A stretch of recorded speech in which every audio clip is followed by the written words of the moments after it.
Islamic देशों की धरती जबरदस्त थर्रा रही है। आतंकवाद के नाम पर बर्बादी हर तरफ हो रही है। इजराइल की जंग ने आतंकवाद की आग में इस्लामिक देशों को जला दिया है।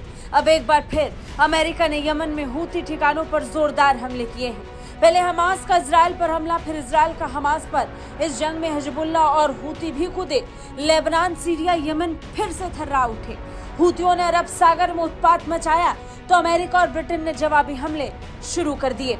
उधर ईरान में 2 बम धमाकों से ईरान ने बदला लेना शुरू कर दिया।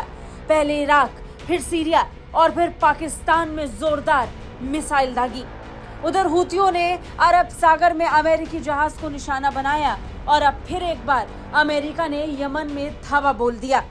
अधिकारियों ने नाम ना छापने की शर्त पर रॉयटर्स को इस बारे में जानकारी दी। हालांकि कितने ठिकानों पर हमले किए गए और कितनी मिसाइलें दागी गईं, इस बारे में उन्होंने कोई ज्यादा जानकारी साझा नहीं की। अमेरिका ये हमले हूती विद्रोहियों द्वारा लाल सागर में व्यापारिक जहाजों को निशाना बनाए जाने के बाद जवाबी कार्रवाई के रूप में कर रहा है। बता दें, पिछले साल नवंबर से लाल सागर में जहाजों पर करीब 27 से ज्यादा बार हमले हो चुके हैं। यही कारण है कि एशिया और यूरोप के बीच समुद्री व्यापार प्रभावित हुआ और इसने कई देशों को चिंतित कर दिया। ये ज्यादातर हमले हूती की ओर से किए गए, जिसने ऐलान किया था कि वो गाजा पर इजरायली हमले के विरोध में और हमास के साथ एकजुटता जताने के लिए लाल सागर में इजरायली व्यापारिक जहाजों को निशाना बनाएगा। हालांकि हूती विद्रोहियों ने जिन जहाजों को निशाना बनाया, उनमें से कई का इजराइल से कोई लेना देना नहीं था।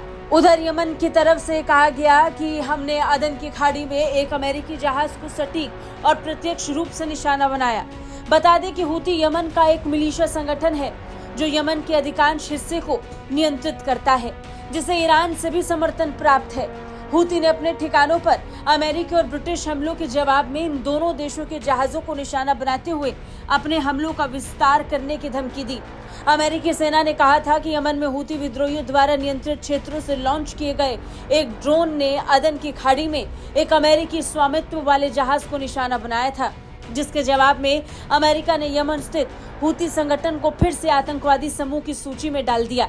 हालांकि जिस तरह से घटनाक्रम घट रहे हैं, उनसे इतना साफ है कि ईरान और अमेरिका अभी रुकने वाले नहीं हैं। इजराइल से शुरू हुई जंग अब दुनिया में नया बवाल ले आई है, जिसकी चपेट में इस्लामिक देश आ रहे हैं। ब्यूरो रिपोर्ट, भारत तक।